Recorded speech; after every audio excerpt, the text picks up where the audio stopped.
Welcome to the Port Charles Update with your hosts, Mish and Mel.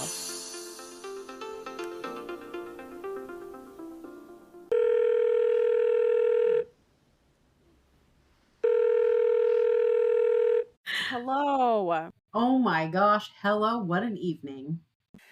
So, everybody, for about 53 minutes more, we've been And just more. testing out a different way to record. So, in case it's different, in case there's no intro, outro like normal, sorry. Just trying to get something out there.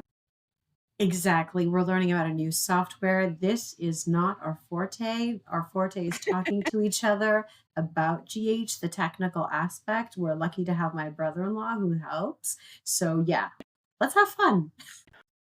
Yeah, okay. So, it's funny that you say that because the first thing I have written down in my notes is Sunny, and he's not necessarily having fun.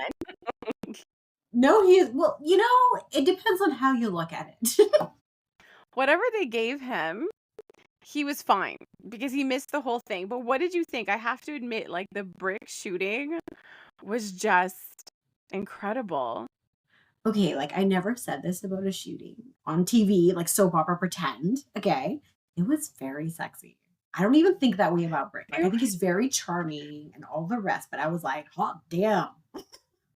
I know, because the thing is, like, Brick is like a tech guy, so he's never really like gotten in anything, right? He's suave, he has the information. We love when he flirts with Carly. It's also fun. The shade that he throws, whether it's toward Isaiah, now Brennan. I mean, I love it all. That in that moment, like we've never really seen him in like the thick of an incident, right? And we were so worried. Like Carly's loudly on the phone, allowing that pretend nurse to like take all the time she needs. Sunny wakes up and then she does the whole like, I'm gonna smile and be your nurse. Like, don't worry about it. I'm not gonna have murder eyes to scare you. And just like I did not expect that for Brick to be the one to walk in. Johnny pointed something out. So you know how like Brick, like first of all, I love the whole thing. He like barely even looked and in one swift motion, problem solved. But the point is they were in a hospital. Okay? Like, that's the whole Yes. point. This whole thing on in terms of whoever was after Sunny, you were after them in a hospital. And at one point, I think Sunny says something to the effect of like, well, we weren't looking out for someone like this. Like trying to like, I think, I don't know, placate Carly at this point, trying to get her to leave. But the thing is, Sunny, who were you looking out for? Do you not remember sending Dex out to kill Cyrus? You know what Somebody I was supposed to mean? be wearing Like a Dex t-shirt that said assassin. I'm gonna kill you. Like that's not what they do. They're like more slick than that.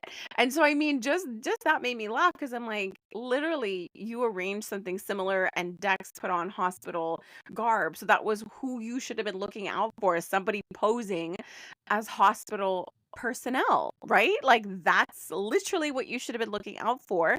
Um but aside from that, they were in a hospital, meaning gunshots would, cause people to say, "Hey, what's happening over there?"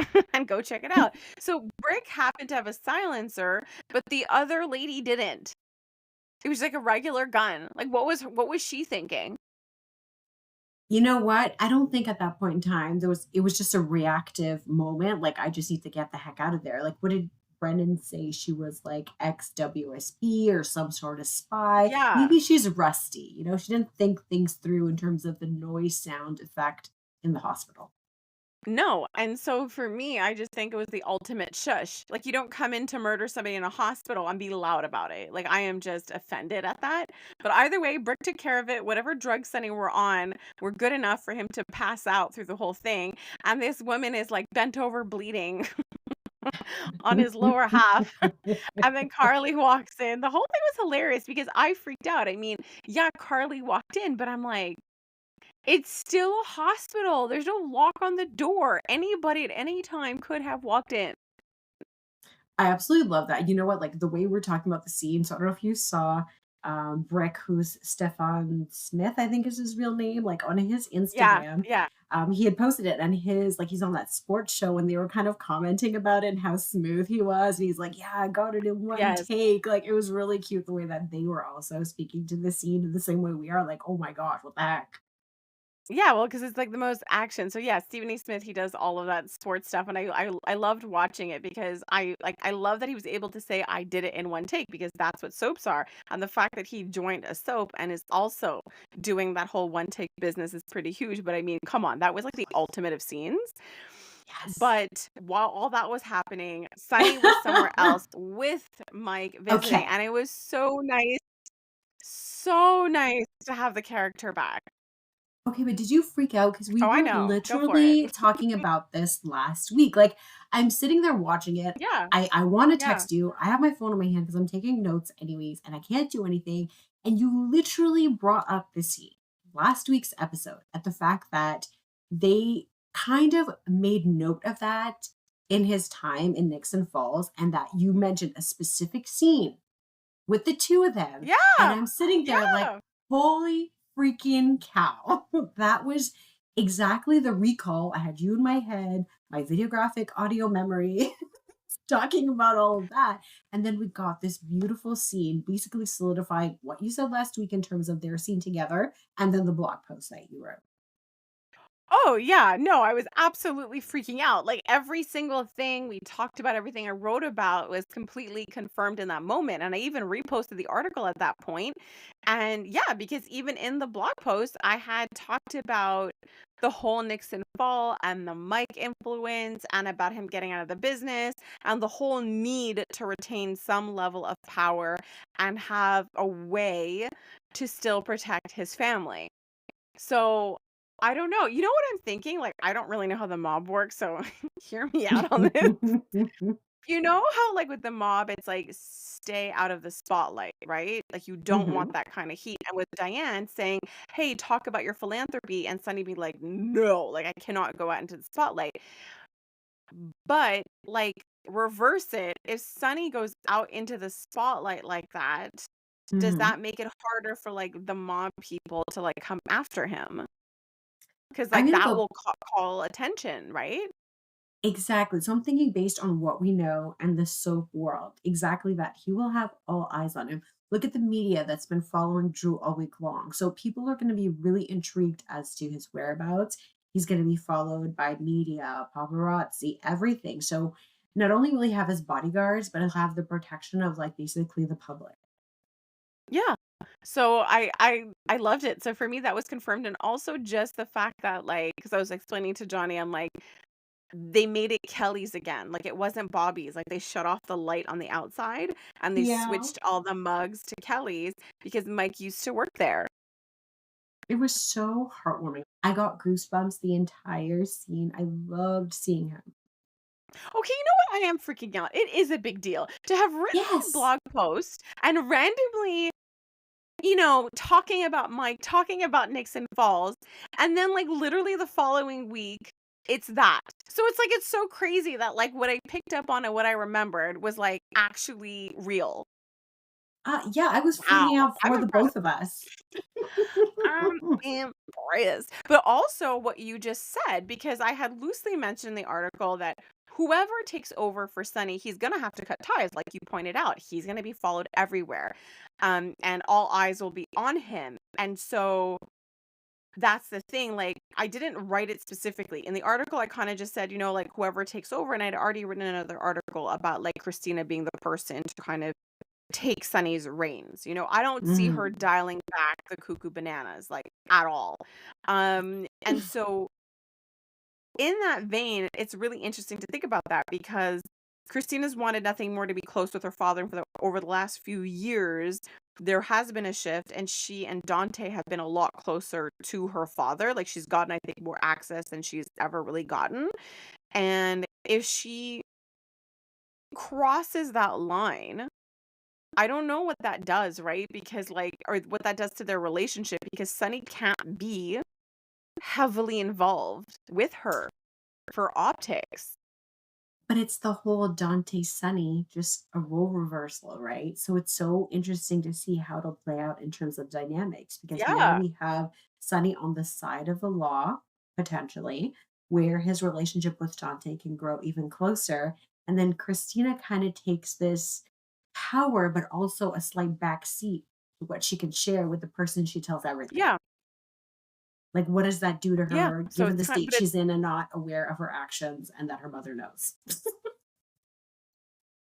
oh my gosh, that whole thing. So I do like that because like I mean, we compared a lot of the siblings to Michael because he was ultimately the closest to Sunny's world. But in terms of what you're saying, like right now we see that Christina was the one who knew about the heart problem, not Dante. So I see what you mean. Like Dante will have that Mhm. relationship he's always wanted with his father as a result of that career change. And as for Christina, you know, I think this is the time for her to be on her own, right? Like no Yes. safety net, no mama to step in, no Sunny to run to when mom is being like mean or doesn't get me. I Mhm. think it's really like Christina's time, just like how Jocelyn has created a world that no adult influence is there to kind of support, right? So I feel like it's really funny thinking of like Christina's story in parallel to Jocelyn's story. One is a bit worrisome, okay, Mhm. Christina being unsupervised, but that is what's happening with Joss's story, right? She's moving into this new world as Christina will move into a new world. Joss is getting this form of training. She's still silly in the context of the WSB, right? The guy Yes. still eye rolls at her. She's still silly, but she has it way more together than Christina does, but she's doing all of this alone.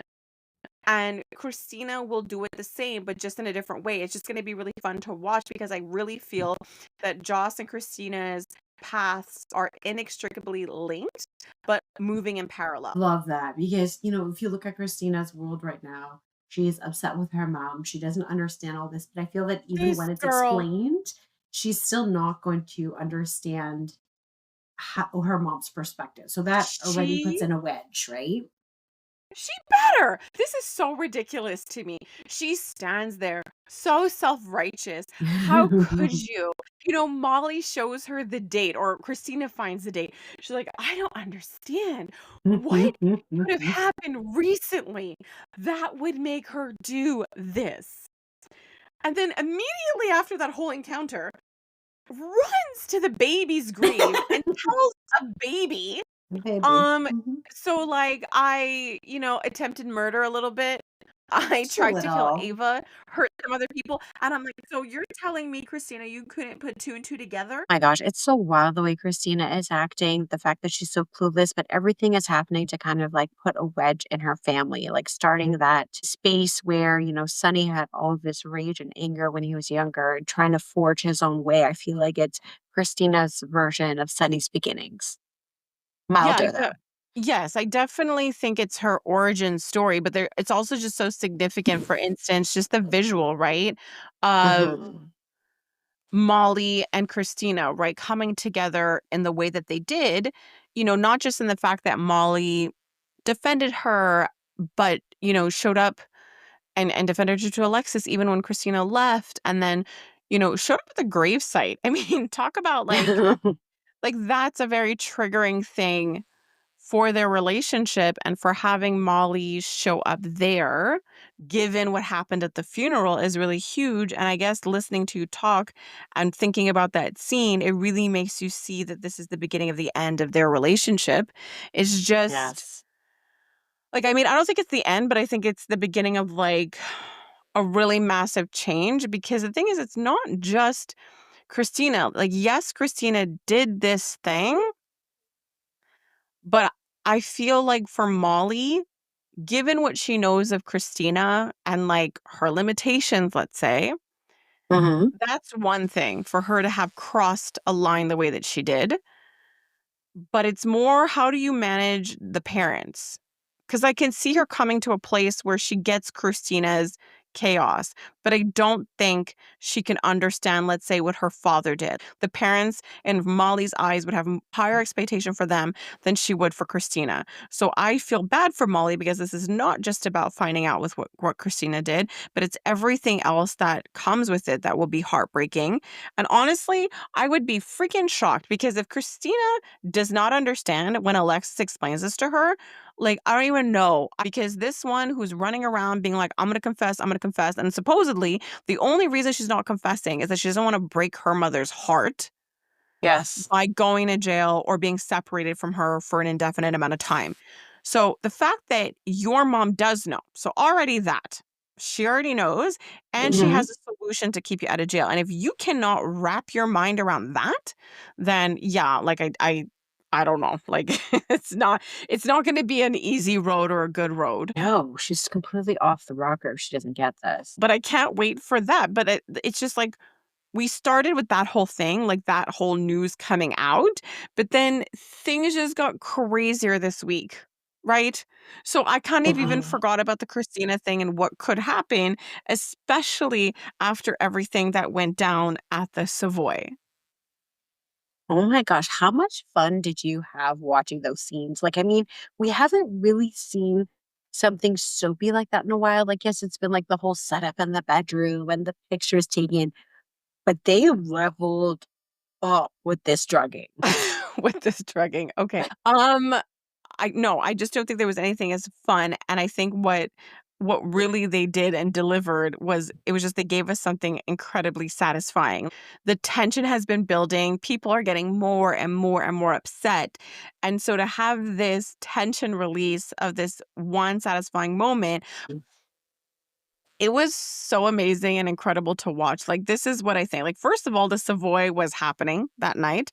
So even before, like, Drew made his way there, it was already, like, fun watching Curtis and Jordan constantly tell each other, like, "We're not married anymore." I was like, "Whoa, like, tone it down, you 2."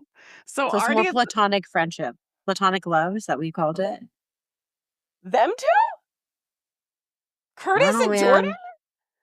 Oh, I He don't there know. is Okay, so here's the thing. I know you don't like the idea of it. I don't think she's full on like in love with him or anything, but she didn't really get that closure, like soap closure. And he is obviously he cut ties immediately. There was no conversation after. And he just kind of moved on. And he's obviously very fond of her. Sometimes forgets he has a Porsche. And they talk about lies and honesty, and we don't owe each other anything. It's like they're laying the groundwork for the explosive secret to come out that Portia's been hiding.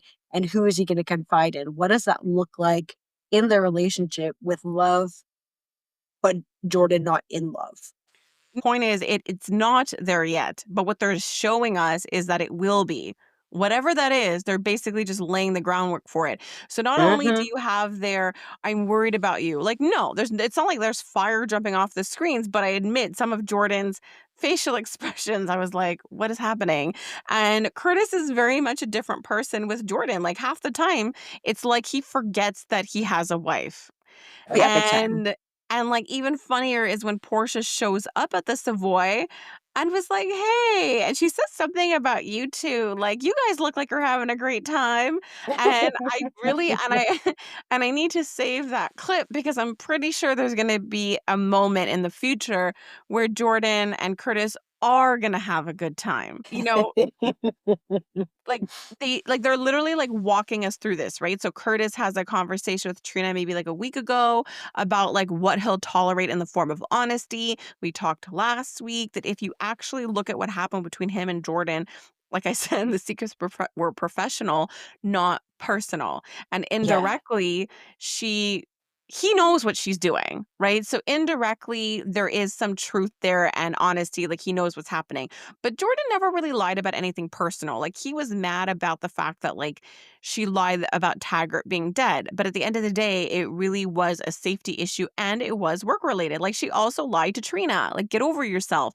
But all of Mhm. Portia's lies have been personal. You lied about having his baby, and now you couldn't tell him that Drew was blackmailing you, but yet you told him about the crime you committed. And then because you were being blackmailed and didn't want to tell Curtis, you then went and committed more crimes. You know what I mean? Like, he may not like Drew, but Curtis is very self-righteous, very. And if he hears Yes. that you lied, he's not it's gonna literally take him under 10 seconds to turn you into the villain and make out with Jordan. Like, we already know what his response is gonna be. So that whole thing, I love that, like, B-side story of what's happening, like, on, Portia's end, but I love oh my gosh, like, we talked about, like, Portia and Brad making a fun BFF duo. That could be in the future, but the point is they make a good duo, and they're bringing the comedy, and it's really funny having the tables turned, and I don't think Brad's enjoying it whatsoever. No, what was it that, Ava said, like, last week? Like, these are the, consequences of being blackmailed. Like, this is all a part of Yes. the deal. Like, Brad's never been on the other end. And, Portia's really digging in. She's really, like, trying to find her own in this whole blackmail situation. I think she's kind of enjoying it. Well, like, I mean, when you're this frustrated and powerless, Brad is where she has some of that power. Yes. And it's how she can make these things come to be. But not only did he get her the ketamine, he also got her Drew's entire medical files. Like, I mean, they've been poking around at that for a while now. So basically, there's so many things, so many angles in which they're coming at Drew, and it's many. you know, like one, you have this scandal. Two, there's going to be something related to his medical records, meaning his identity. And I mean, I know that a lot of people think that like at some point in time he was switched. Like, to be honest, like I don't think you need to be switched to be a jerk. Like, I don't think necessarily that he was like maybe switched recently. I think the whole secret might be that he was like never Drew to start with. That's what I'm thinking. Yes, Like more yes, because going back in time.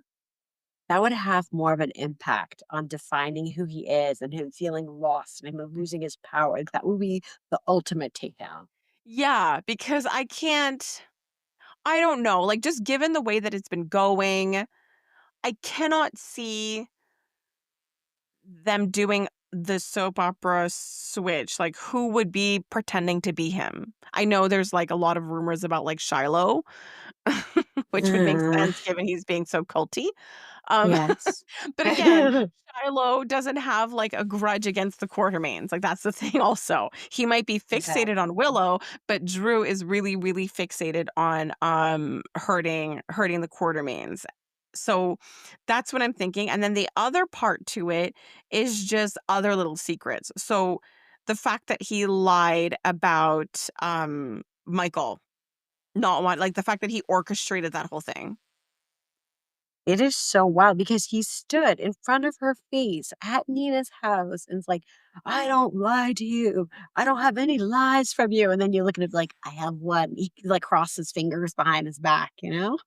There's just so many, right? Like he's just such a different person to so many people. Like, I mean, she's going to work and he's blackmailing her boss. Like Portia might have done what she Yeah. did, but she's not necessarily a horrible person.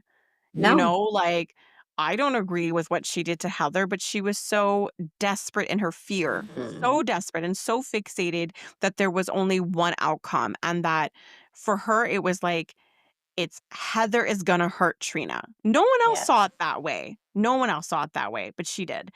And I think when it comes to what Drew is doing to her, how he's acting toward her, like that's just him being a really horrible person. Like he's so aggressive, his eyes are so dark. Yes. He comes in there and he's so aggressive toward her about getting what he wants. And to be honest, I don't know how Portia holds it together and doesn't say, you know what, Drew, I'm just going to confess. Like, you know what I mean? Like, I'd rather just Mhm. take my chances, hire Diane, than deal with this anymore. So if you want to go ruin my life, go for it. I'll call Curtis over. But the point is, Portia doesn't have a strong enough marriage for that. Yep. Yeah. But I mean, I'm loving her and Nina, working this whole thing out. And again, so Portia is like the last person to see Drew in a way, right? She sees Drew. She knows where he's headed, the Port Charles Grill. Everything kind of gets set in motion. At the Savoy, many of the guests are awaiting. We have Lulu, who turns out is having drinks with Cody. So I kind of like a lot of like practical things being said. Like, I don't get out much. I literally only know Dante as a friend. Thanks for asking me for drinks. So we have like Lulu there with Cody. We have Hmm. the teacher. We've got Emma. We have Joss on a mission. We have Anna showing up there. We've got a lot going on. And Drew doesn't know what's about to hit.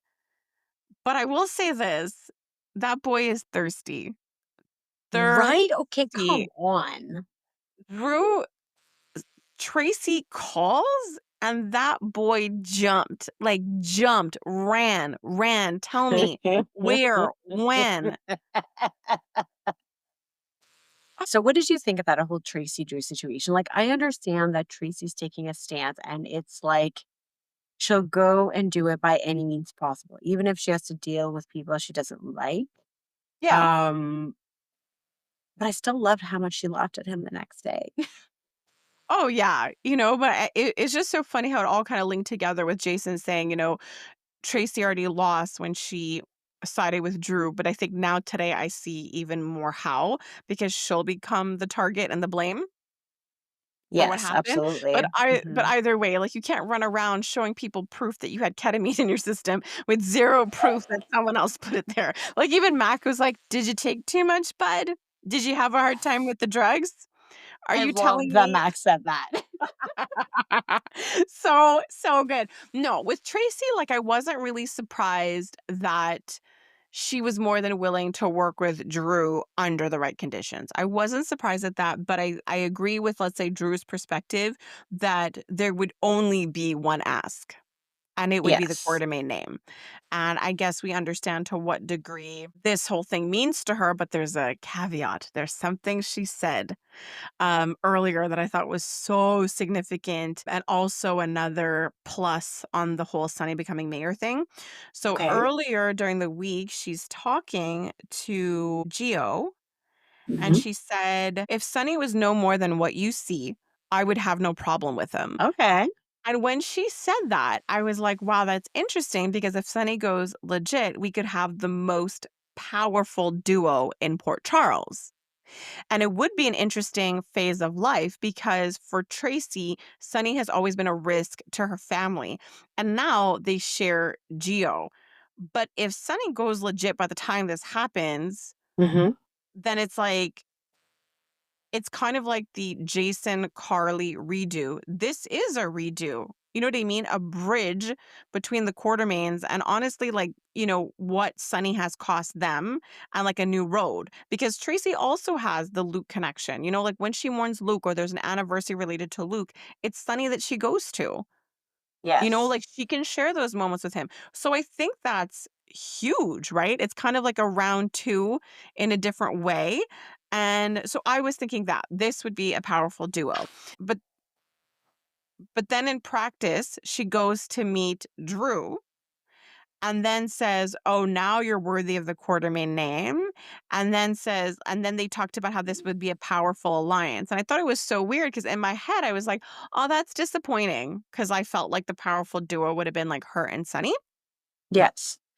Um, but now I'm back to what I originally thought, given like Drew will be utterly useless. By the next morning, Drew was utterly useless. But something that came up when we talk about the potential of Sunny becoming mayor is, the Laura of it all and being like, no, he wouldn't really run against her. But if Drew's out of the picture in terms of politics, like we could find that Laura is a congresswoman. Well, it was a Curtis that brought it up. Somebody brought it up to Yeah. her, like, "Have you Yes. ever thought about running for Congress?" And she just kind of like sparkled a little bit and kind of shoved it to the side, right? Could you imagine that, right? Because now we got Sunny getting to experiment life on the same side as some people he's always loved and respected. You know what I mean? So being on the same side and working with Laura. Again, I'm hoping this pulls in Diane because I think it'd be really cool. And so it would Mhm. just be so fascinating. And imagine also Tracy as an ally. It would be incredible. So, I mean, look, I loved all those scenes. It looks like Tracy is going to be up for some trouble, but given like Drew's flimsy case, and I think like while it was fun watching it all in motion, I guess a lot of us knew that the high we all got was gonna crash, like, it wouldn't be long lasting, but I loved it, Jacinda goes to the bar, both of the bartenders turn their back, but I just wanna say this, he took a sip, One sip. one sip and was like, "Sit down. What's up? Do you wanna hang?" And I'm like, "Okay, like, is it just me, or did you just take a sip?" Like, there was a few things that happened that I feel were not necessarily the immediate effects of ketamine. Not that I know how ketamine works. I was gonna say, we don't know the world of drugs. We know the world of soap opera drugs, but also Yeah. even before he took that sip and she stood by his table and sat down, he was already giving her eyes. Yeah. Like, I don't think it's hit him, right? He's been so caught up in, winning a trophy. And the point is, like, Willow is an object. It's an object he uses to, like, get at Nina. It's an object he uses to get at Carly, to get at the Quartermains. Mhm. You know what I mean? Like, it's this object to steal from Michael, to be like, "You're not amazing, I am." Like, he Mhm. definitely feels really, like, insecure. And so there's all of that. So, I mean, again, as you're watching for so long, things have gone one way. Part of you is like, is it possible? Is it possible it can go a different way that I'm actually gonna like? And it was Mhm. amazing. It was amazing watching him stumble into the Savoy, watching like Joss, Lucas. Oh my gosh, even the Lucas. okay, I'm sorry, like early gold star to the Marco Lucas Joss scene where Marco kind of says, "Well, if Jocelyn's here and she's a college student, we must be in the right spot." And then Joss mouths to Lucas, he's cute. And they have this little Carly Lucas exchange, but it's Joss and Lucas. It was so freaking amazing. But Yes. their faces. And part of me was just saying, given what Drew did and who he is in terms of their lives, I was surprised they didn't pull out their phones. Right? I thought so too, but maybe they were so engulfed in the moment and just caught off guard, like their jaws were on the floor, right? Oh my gosh. And then, like, the fact that, like, Portia is like, "Don't try too hard. Just be shocked and just stand," because she starts talking. She starts talking, like, I don't remember what she said, but it must have been something like, "Oh, wow, looks like he's making really bad choices tonight. Probably decided to do drugs for the first time." Some crap like that. I was just like, "Be quiet, Portia." And I then know. and then she stops Curtis from going to stop him, but unfortunately, Jordan is like, "Oh, no. I have to stop this." It was just unstoppable. Like, I mean, like, I don't even know what to think. Like, he was like body shots, like body shots. I was like, "What year is this? How old are you? What is happening?" Oh my gosh. Like, I just can't even. I can't. Like, I just can't. Like, I'm gonna have to watch that like 1,000 times more than I've already had to. Like, I don't know if anyone's actually rewatched it more than Portia has.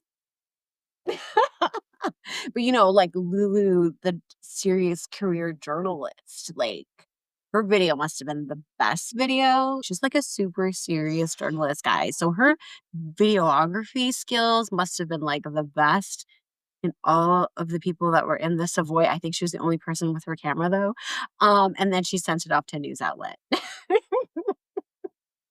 Well, because she's a super serious journalist that only Exactly. reports what the people wanna hear, and I'm sorry, like, I just can't with that. Like, Lulu going off about, like, "It's not me who's writing about adoption, the newspaper wants me to write it, and I only pitched it because I'm obsessed with everything that's going on in Brooklyn's life, and even though I'm writing this article about other adoption stories and I'm changing the names, I also have another Word document where I am actively searching for the baby I said I would keep secret. But this has nothing to do with Brooklyn. And the fact that everybody's being so sensitive about it is just beyond. No, but you know what killed me? Like all of what you're seeing on top of the fact that she's like, I'm working on my career. I'm like, dude, you've been in a coma for 4 years, not to throw too much shade, but if you write this article or you don't, it is not going to make or break your actual career. You're a freelance journalist. You will write again somewhere else or on the internet. But that's exactly what Dante pointed out. Like, Hmm. she had no other opportunities, and that was one. But at the end of the day, you're the one who threw adoption in, and it wasn't random at all.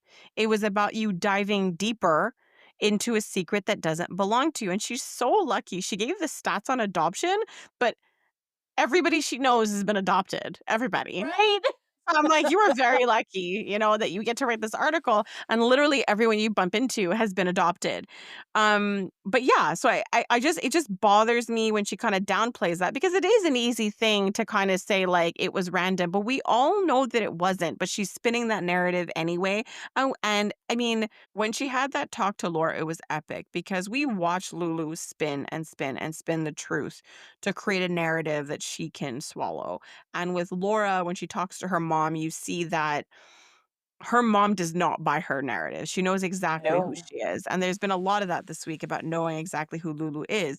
But going back to Dante and the whole idea about whether or not this article makes or breaks her career, he said it and I was so happy. Like, I don't know what it is, but there's so many little, like, nuanced elements that are so satisfying to me.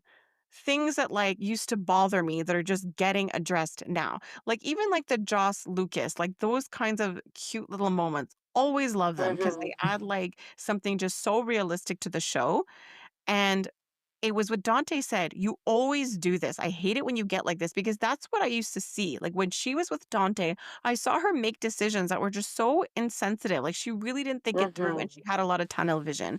And he called her out on that, and it goes to exactly what you're saying. And he said, "You already got picked up." And she's like, "Yeah, I'm already getting calls." And that's the thing, like, she can't fathom that, like, if you don't write this article, like, you'll be fine anyway. There's other opportunities, Yes. and you're in the middle of sorting it out. And that's sort of what he's saying. Like, she cannot find the nuance. Like, her perspective is so all or nothing. Like, I'm writing about adoption. I have to. They want me to. Like, whatever she tells herself, and he's not wrong about her staying tunnel vision.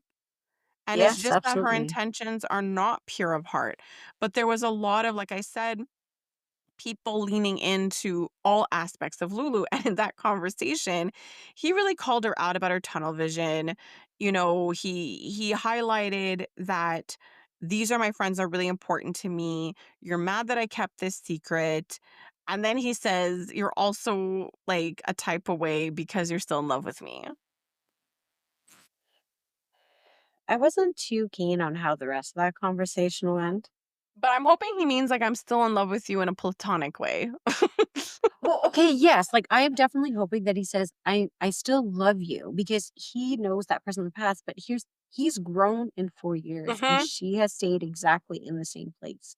So that love right now just has nowhere to go because she was in a coma. Like there's no way to process that except for that person is gone, like a death. And then you move on and that person pops back in your life. And where do you put those feelings? Where do they go? So hers might still be paused and ready to go. But even though he said that out loud, I truly don't feel that there is any space for her because she is the exact same person who hasn't grown, who's stuck, who's going after Brooklyn. And then once he finds out that she knew and she was holding it over Brooklyn, that just opens a whole other avenue of what the heck do I do with this woman who's the mother of my child? Also, When they were having that conversation, she was really upset. "Who told you?" I'm like, "Are you mad that someone told one of your secrets?" yeah, right? I was Oh like, my gosh. this girl.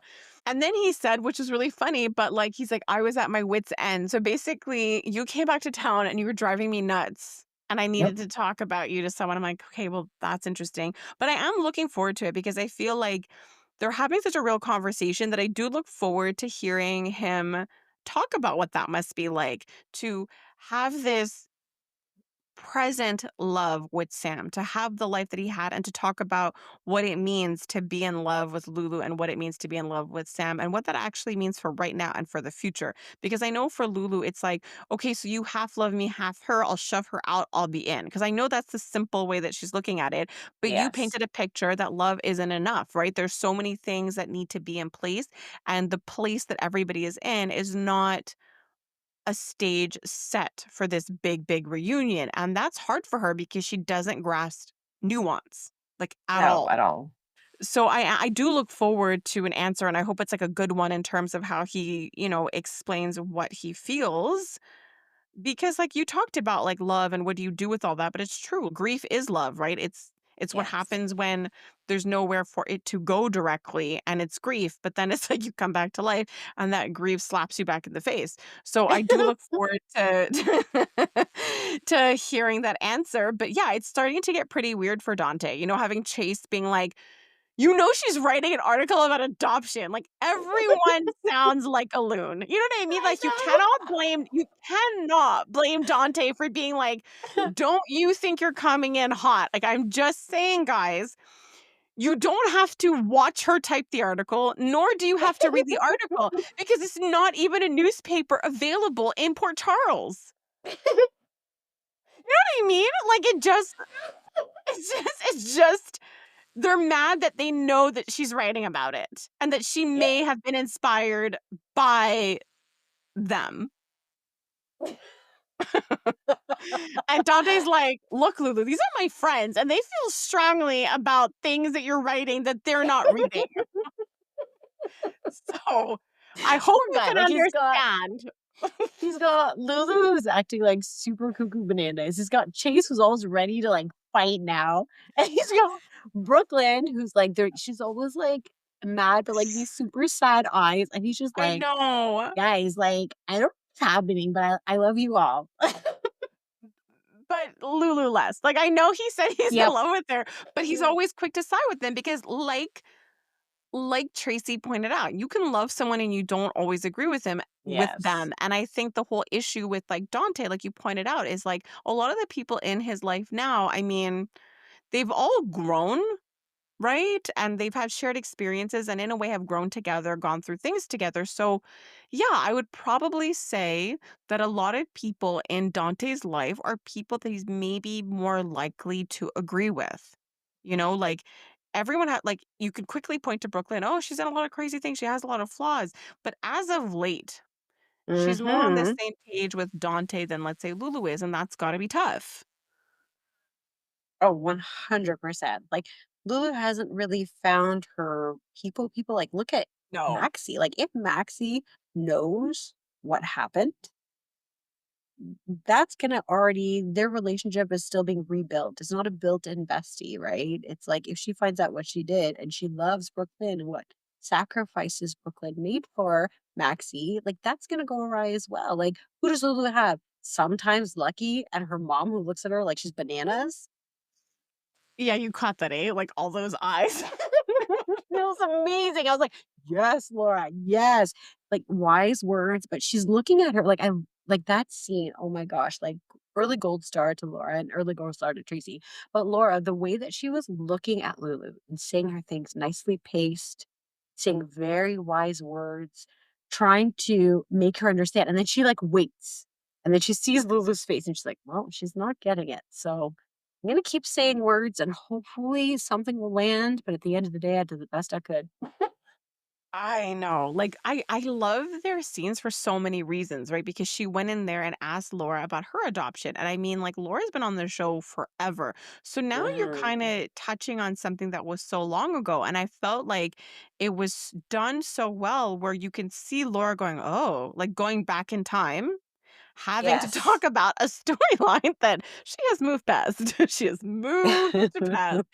And so I thought it was really fascinating because I felt that. I felt Laura go, whoa, you know what I mean? Be caught off guard because her life is so different. That was so long ago. And clearly something that is not at the forefront and hasn't been a conversation she's had with her adult kids. Because they're not been around or being doing crazy stuff themselves or getting into comas. So I mean like that really truly is like a thing that was locked away in the past. And so you can see that like Lulu was really unearthing things and having difficult conversations, but it was Laura who realized like, why did you pick this topic? What's going on? Like the way she was so knowing and shut it Yes. off. And everyone has been gentle with her, including Laura. And how can you not though? You know what I mean? Like you got to give Lulu some grace. Like we give her crap, but if you slow down, it's like yes, what Lulu is going through is really hard and I will quote Laura.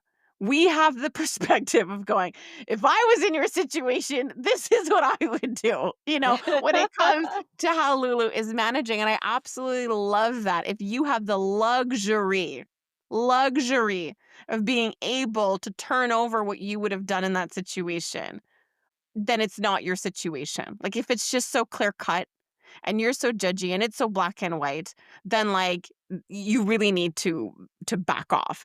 And so I love that she knew that her motives were messed up. I love that Lulu barely gave this woman details and immediately Laura kind of was like, "Okay, I've been gentle. I've tried. Mhm.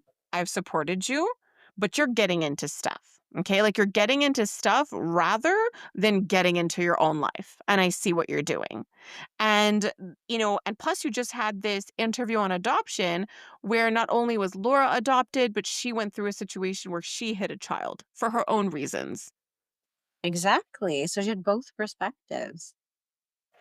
Regardless of the fact that Laura was not around when Lulu had her abortion, no doubt she knows about that history. She very much understands Mhm. and respect the role that Tracy played for Lulu and the way that she did support her. And that's why it's baffling because Lulu has the experience of having to make a difficult choice that only she could make and has to live with. And I'm sure she wouldn't want anyone judging her based on that choice. So just hearing Laura really just honestly, she reinforced the same reaction Carly had. She reinforced the words Brooklyn shared with her, what Chase shared. That's the thing. It's not whether or not Chase agrees with what she's doing, but it's him Mhm. understanding that it was a 16-year-old child who made a choice. And even though Brooklyn's older, it's still all her. It's still her choice. Well, my So, gosh, that conversation with Tracy, like again about choice and oh understanding yeah. the age and the time Yes. frame, like those scenes were, oh my gosh, I was on the edge of my seat. I had goosebumps, tears in my eyes to see Tracy show such emotion. We know that she has a So big much heart, but emotion. she rarely lets that part of her show. We all know and respect her and love her for who she is in her character, but those scenes were so on point and you could feel the love just jump off the screen, the understanding, the respect, everything. Oh yeah, like both those scenes are amazing. When you had Laura and Lulu, it was really emotional. Like Lulu was emotional hearing this. And then when you had Brooklyn snap and tell Tracy, I was shocked that she did. And watching Tracy be thrown in the way that she was, I love that Brooklyn had that moment, and also that we got that Brooklyn on screen, that we got to watch her share all the details of the things Lulu did. Because, we knew that Chase knew. We never saw her share with Lois that Lulu knows and is holding it over her head. But to be able Yes. to watch the character share all the details with Tracy and say, this is how Lulu came to know. And I do appreciate the fact that Brooklyn got a chance to call out Tracy. You may not like Martin, but please stop making excuses about her to me. Yes, I So, love that. and I do wonder if you're going to have a scene between Tracy and Lulu. I think there has to be. I don't see any other way around it. Like at the end of the day, I feel like Lulu is still looking for somebody who's going to be on her side. Like she heard Carly and it Okay, didn't yeah, land. yeah. She heard Laura and it didn't land. I feel like she's still kind of on a mission. I mean, we know she's still on a mission, but at the end of the day, the only person she'll truly listen to or let it be it all comes out and then Tracy faces her, like there has to be some sort of confrontation there. I mean, I look forward to that confrontation. It was interesting hearing how Tracy described Lulu, being like, I know she could be all of these things. Hmm. When you talk about that idea that she's looking for someone to agree with her, I think that person she believes will agree with her is ultimately Dante. And I don't Mm, necessarily think that. I think he'll be like, it's just not your place. Like, regardless of the fact that, like, her son would be related to this child, I mhm. don't think that's sufficient, as Laura pointed out. The hubris and going up to a mother and saying, I know what the better decision is for you and for your child. That's all kind of too much, but it's something Laura said that I feel like for it to be messy, it has to be Lulu has to do something, and I think it's Oh, really yeah. nuanced. Like, you brought up the fact that Tracy mentioned the age thing, and we were worried about that. We're like, "Is this gonna be one of those things where it's like, there's gonna be this initial blowback on Brooklyn?" But it doesn't look that way. Like, I think definitely her and Dante will have to have words when the truth come out when the truth Yes. comes out. He'll have to deal with the fact that she didn't tell him, and we'll see what that does between the 2 of them. But again, there's a limit to how mad you can be. She was 16. It's gonna be very layered, right? Understanding who the adults were at the time that knew and were in play and were supporting. In terms of who would have a reaction about it being Dante, I mean, Dante and Brooklyn will have to have that out themselves, and we'll see how that goes. But even with Dante being upset about not knowing about the baby, I think ultimately it's something that he would understand. I do. But the Lulu of it all, I think it's really layered because already Dante is upset about these nuanced things. He's upset about her not being able to let go and fixating on Brooklyn. And I think, for him, he sees that the intentions behind stuff is not necessarily ever really about other people. And I'm curious as to how the chips will fall and how Dante will see Lulu when he kind of learns all the details and her roles and everything. And so, we have that conversation with Laura about her kind of keeping her mouth shut. But then, even with Laura telling her this, and I do think some of it landed. She did have an emotional reaction, but Lulu's also really impulsive. Push a little, Yes. she'll explode.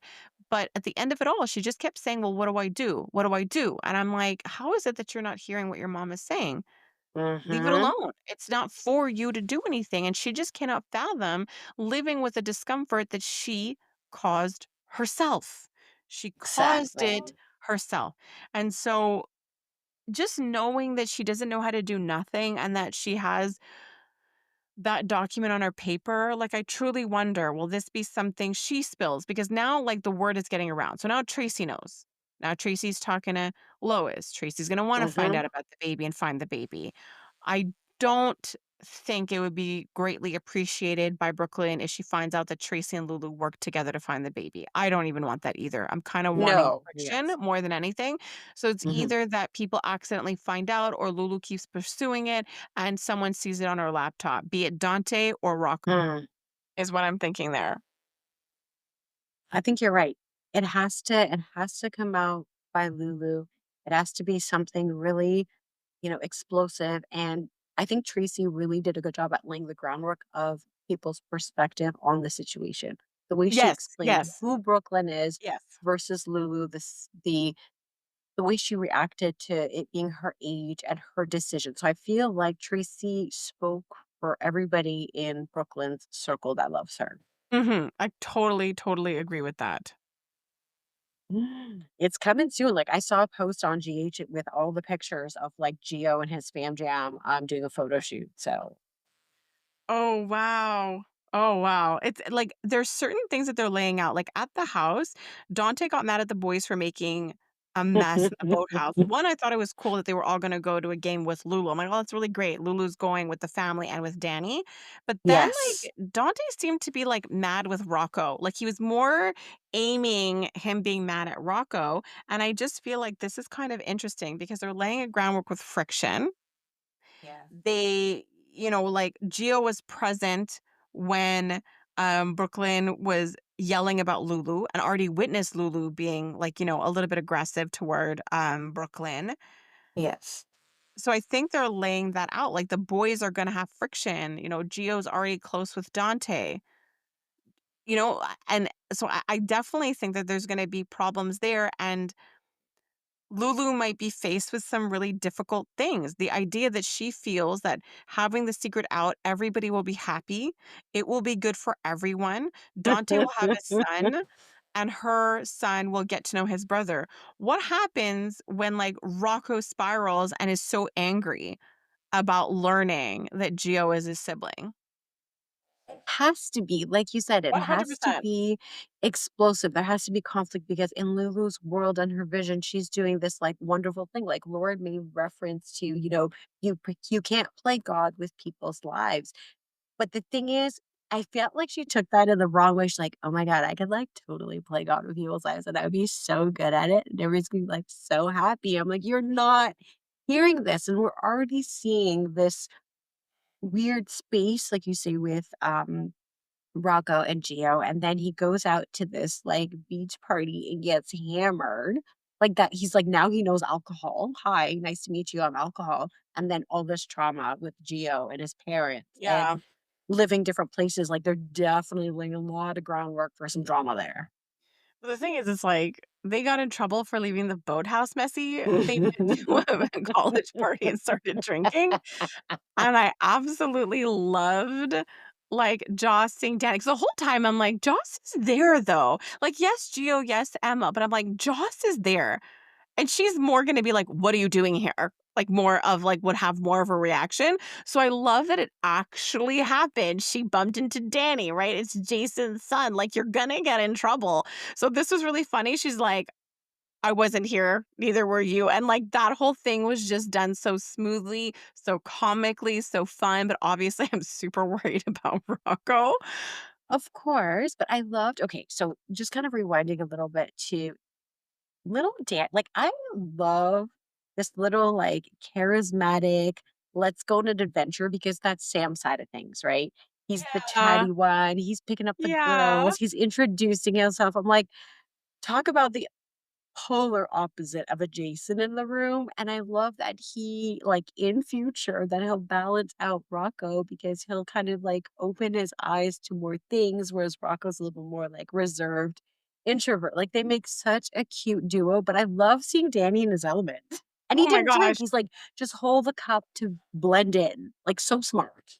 Aw. And like, well, that's the thing too. Like, even Dante said, like, Danny's good for him. Like, Yeah. and she's like, well, I hope not too much. Oh no. Cause Lulu made What? that comment.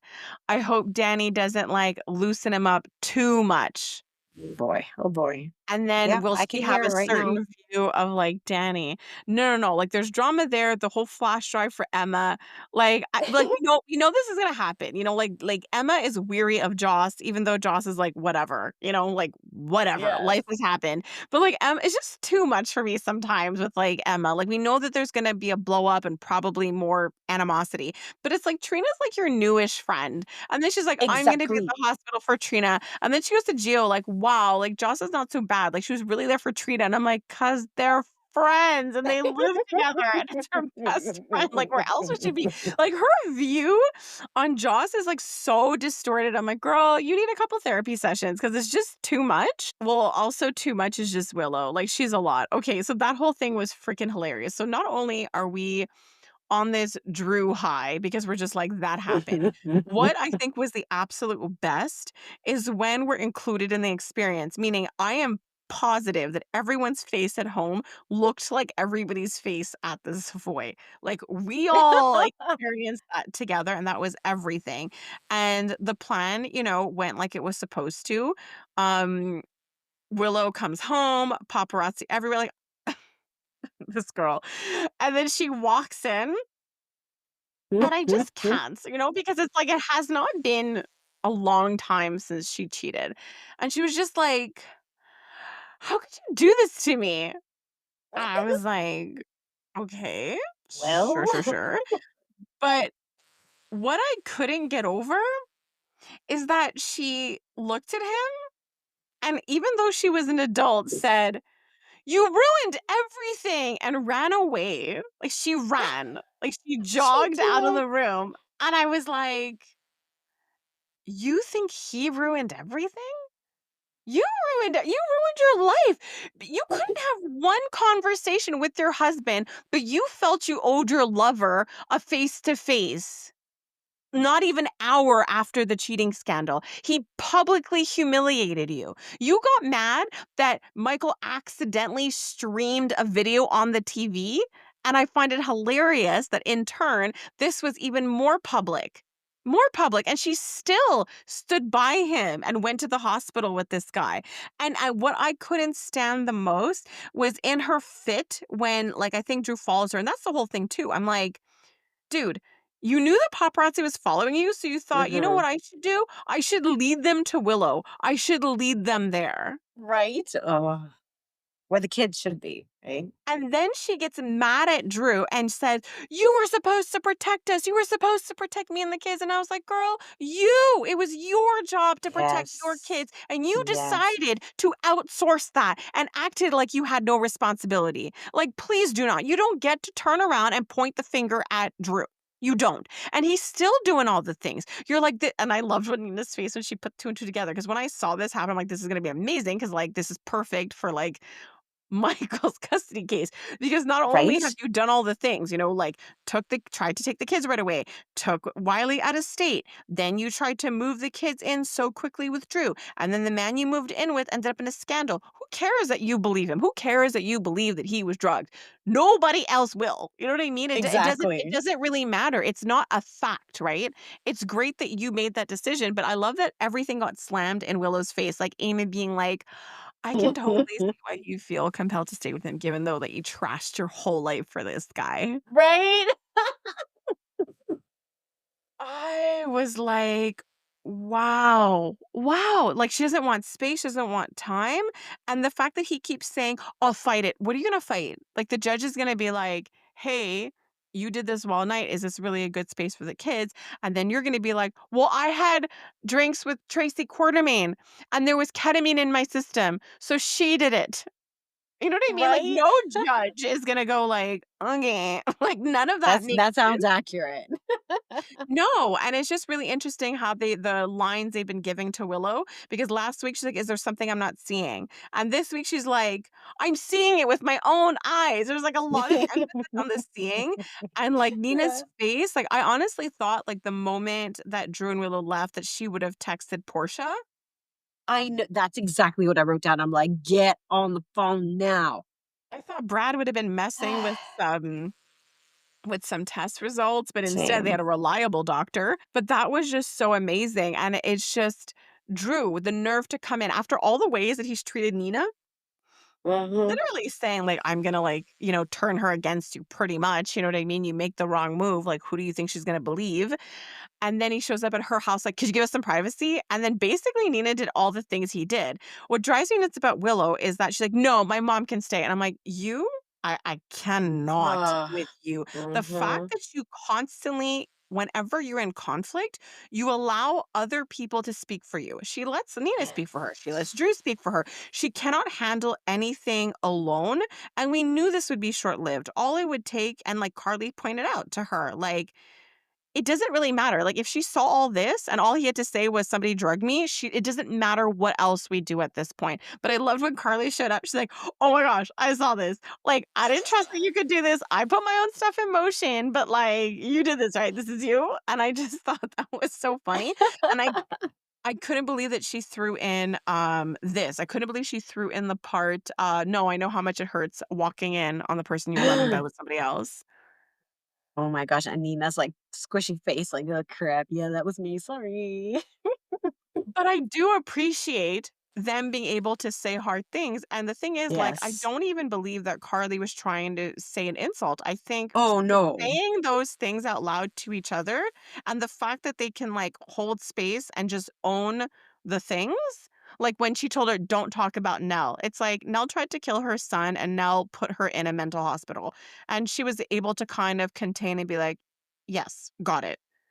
And And Nina is able mhm. to do the same, and I think that takes like, an amazing amount of self-restraint, accountability, and obviously, like, that mutual goal that they have. Exactly, and just the kindness that we're seeing between the 2 of them, like, Carly telling her, like, "I know that must have been really hard for you to do that to Willow in order to get things done, but that must have been really hard to hurt her in that way." Like, just Yeah, understanding that and saying that out loud, and I also love the funny parts, like, when Carly's like, hello, that's not the right drug. You should use a drug that leaves the system sooner." I know. so many lessons to be learned, but I really hope it's true that Jacinda won't throw them under the bus, that she really is halfway around the world. I really do not want this coming back to Nina. But that's the thing though. There's so many angles at Drew, right? Like Portia still has his medical Mhm. files. Carly and Nina had a conversation where she said Michael didn't want to see her. She said it, Yes. right? Yeah, she said it. She She goes, that's said it not to Nina, yes, but that hasn't like Nina hasn't said that to Carly yet. The whole thing they talked about was the fact that, the kids taking care of the kids at this point. well, no, So because I'm waiting for it to come out. Because Carly said now they can talk and get together and do this. And then I think Nina says it. She says something like, well, that's not going to happen. So I think we're Mhm. closer to the whole that part. Like someone's going to talk to That Michael. coming out. How was the visit? So that's going to come out. And hopefully, like Carly brings that back to Nina. And that's another angle. But it has to happen fast to piggyback off of Yes. this one. Yes, exactly. So hopefully these women can like get it together and get Drew, but it's really fun, even if it's just these slow cuts, death by a thousand paper cuts. I'm kind of feeling like that's the angle they're going for with Drew, but something I thought that was so crazy. Because again, obviously there's so many things impacted by Drew, but one big one is Kai and his surgery and the fact that he did not show up. Um, Yes. but who did show up was Laura, and I just thought that was so spectacular that she showed up at the hospital for Trina. Love that. And I loved how Trina, like, she was like holding her own with her friends because she felt like she had to be strong, right? But when Mhm. Laura showed up, I mean, I don't know where the heck Portia was, but when Laura showed up, she just sunk into her and was so appreciative. And I just love their bond. It's really beautiful. Yeah, because it started a long time ago. It was even when Cameron was around, Laura was always shown like with the Trina and the Joss and the Cameron, like she was always in like the younger kids' lives, which was really great. And it's just I don't know, Hmm. it's just kind of like a really interesting thing that kept on going and I really, really love that. But no, it was such an entertaining week. And this is what I have to say about Anna. It turns out available is not her type. Like a guy who's like emotionally available and is interested in her, she's like, not for me. Also, because I think he's sleeping with Emma, but like not for nothing. Oh, Okay. you Okay, think? Emma makes eyes at everybody though. Like she was making eyes at the handler. She's flirting with Gio. I felt like she was flirting with her teacher. But you know, they both, like Anna's putting it together that they both came from the same school. They both moved from the same town. All of a sudden she's in his class again. He keeps seeking her out specifically. So is it for her brain or did they have an existing relationship before? I don't know. I don't know. Like, cause Emma said stuff, then they hugged, and they both had weird faces, and he seemed I Yeah. don't know. I don't know. I hope not. I'm just gonna I go with that. I hope feel not. well, because you see how Joss was trying to talk to him, like he completely ignores her. But when he talks to Emma, he like gives her the eyes. And Emma even says things that are like borderline like it could be taken as innuendo when she Okay. talks about getting this summer job. Okay. So that's where my head's at. I mean, it's the summer of fun. Like they always put something kind of like steamy for the summer, right? Okay. Okay. We'll see. Cause they're, I do admit, they were both from the same area and then moved to this school. I do get that that's a bit odd. But what also odd is, like, I didn't know that with $6,000 you could start a whole life in Sydney, Australia. I'm out. Like, just so you know, this Apparently. is our last podcast episode. Packing up 6,000 bucks. Gonna go start me a new Uh, life. yeah, it's kind of wild. I'm like, what's the real estate looking like out there? Like, I'm in the wrong place. Oh my gosh. Wow.